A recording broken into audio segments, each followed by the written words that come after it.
Hey, Gwangju. Gwangju, are we here? Enge à?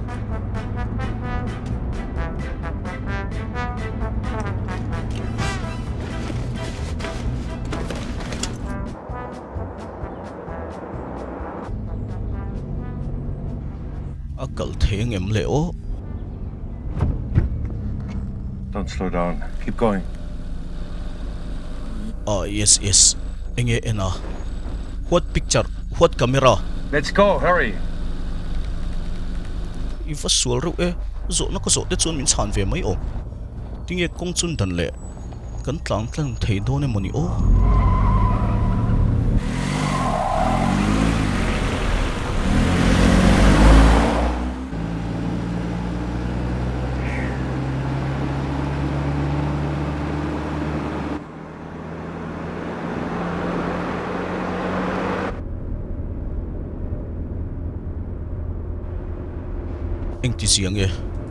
I'm not a reporter, you understand? Mo? Eng moi soi. Sitlo dewin trong ro ka ti kha. Training em ni le.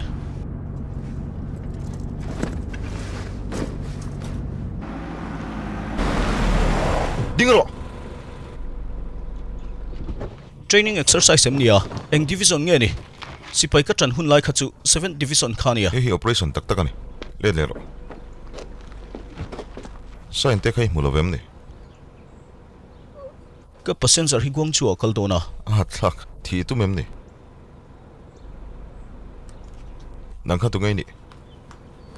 What is he saying? Is he asking me something?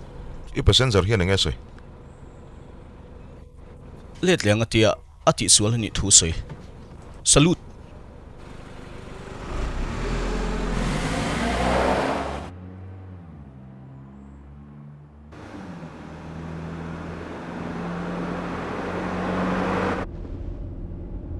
Excuse me, driver. This direction. Also Gwangju?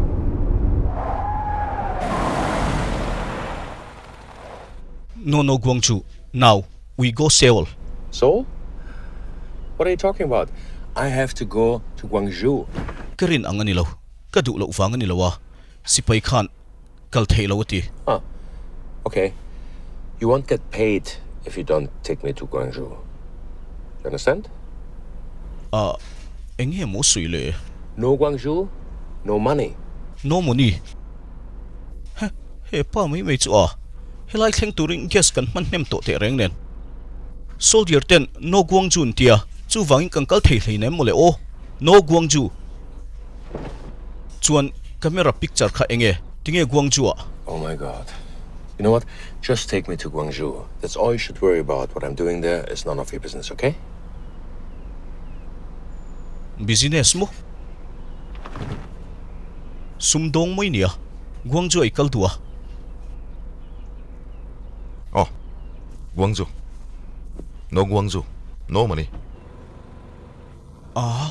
Guess man kaseng thon do ne mo nile.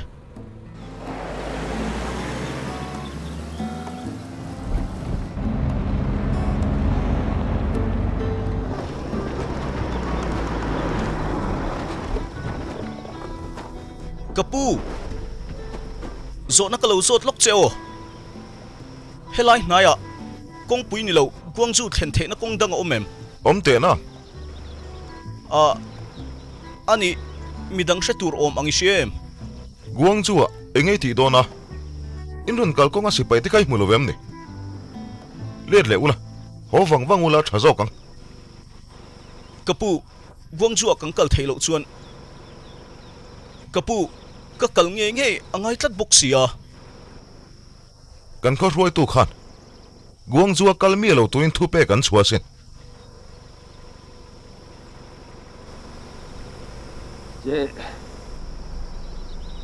So la yat la nga so chuan.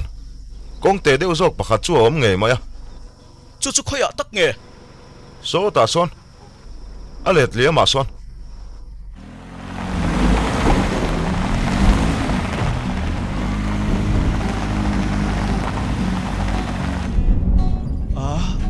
motor sok kholo so don ke min tong hi van nei si shem ha driver dang chu ni se siolan let pui dei tong che heta chuan sipayon umlo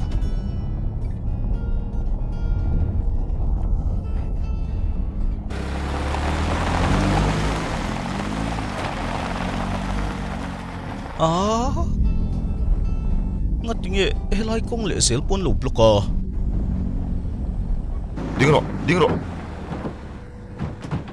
Let ro. in lu man kain tuak turani sin le businessman kani team kha dollar contract hetiang ang hi very important paper Gwangju I theng hil pal o le khapoimo What? chibaile salute Chibai. gimpo airport ateng karong kala hepa hi sumdong mi poimo deuh mai ania ale khapoimo theng hil wangin lamturin Gwangju let le nga ya Ai.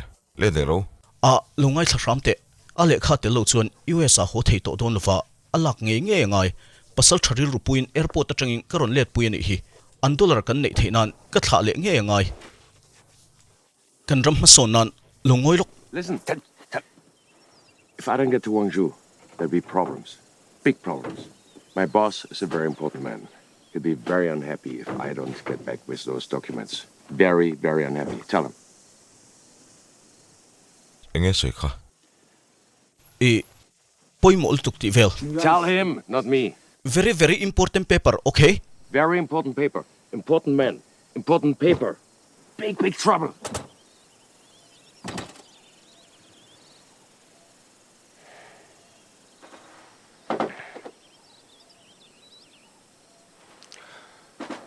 Hey, kalsang thiru. Maseron let leng halang cheu. In 12 vok na oma vaina lo te mai ne. in 12 vok na Oh. ole kan ron let le watang salute Ole.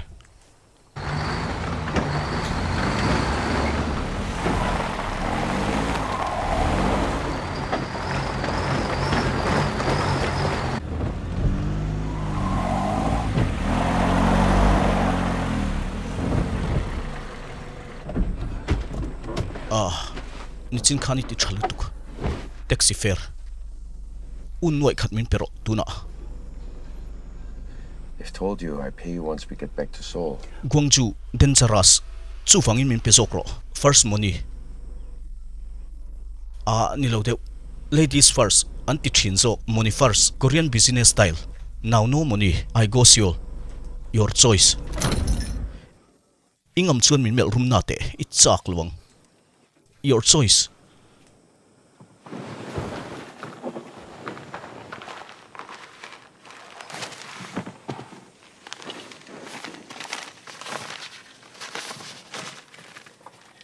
You get the rest in Seoul.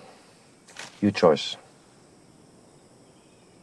if a fing phakar reu ka ti dana zero money le apoilo Singapore thatho I choice let's go Gwangju okay a try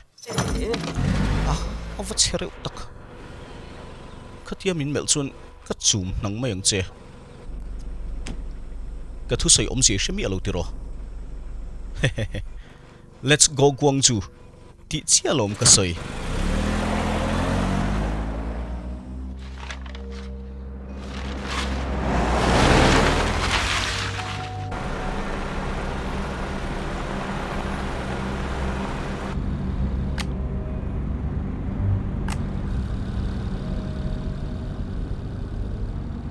enge thil om ziale